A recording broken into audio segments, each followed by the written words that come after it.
kuidas tekivad unistused?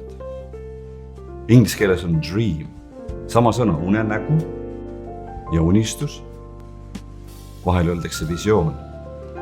Ja igal juhul tegemist on pildiga, on ta siis nagu joonistatud pilt või sõnaline pilt või tundepilt. Aga kuidas pilt tekib vaadates väljapoole või sissepoole. Ja seda ei õpetata kodus, ei õpetata koolis. Ja siis me justkui sulandume ühiskonna tegemistesse ja töörollidesse ja loome endale pere ja kuidagi läheme samm-sammult, nii nagu oskame. Ei lenda eriti kõrgelt. Nii et mind on need teemad eluaegu huvitanud.